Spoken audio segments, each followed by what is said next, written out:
Bertrand Chameroy, c'est à vous, les rares confidences du chroniqueur sur son père héroïnomane.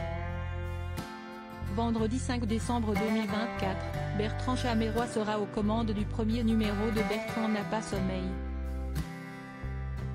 Pour en faire la promotion, il a évoqué son père qui était accro à l'héroïne dans les colonnes du Figaro.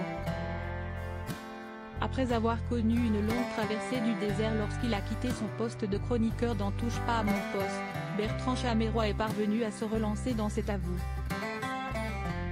Vendredi 5 décembre 2023, il sera même aux commandes de sa nouvelle émission intitulée Bertrand n'a pas sommeil diffusée sur France 2, à 22h45. Il s'agit d'un divertissement auvergnesque avec des invités qui viendront se confesser dans un appartement ouvert au public, le tout ponctué de mini-jeux avec l'aide de l'intelligence artificielle. Pour faire la promotion de son programme, le complice d'Anne-Elisabeth Lemoine s'est confié dans les colonnes du Figaro.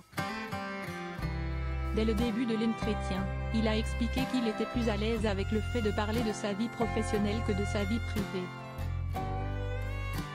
Mais il a confié entretenir des liens très forts avec sa mère et sa sœur. Ils se sont très vite retrouvés seuls puisque le père de Bertrand Chameroy est mort alors qu'il avait seulement 11 ans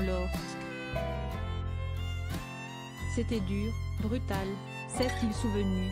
Il avait révélé à Thierry Ardisson que son père était accro à l'héroïne. Je sais qu'il est mort et que je ne le reverrai pas, mais parfois, j'ai des petits signes, des clins d'œil de lui, surtout dans les moments importants.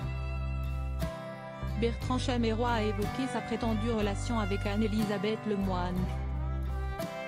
Côté vie privée, l'animateur est marié.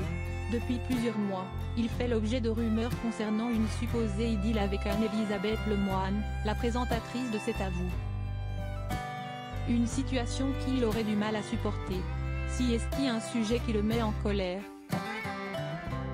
Autant les selfies et les autographes, je les fais avec plaisir, autant ce genre de choses je ne comprends pas, a-t-il ainsi déclaré, particulièrement agacé d'être la cible des paparazzis.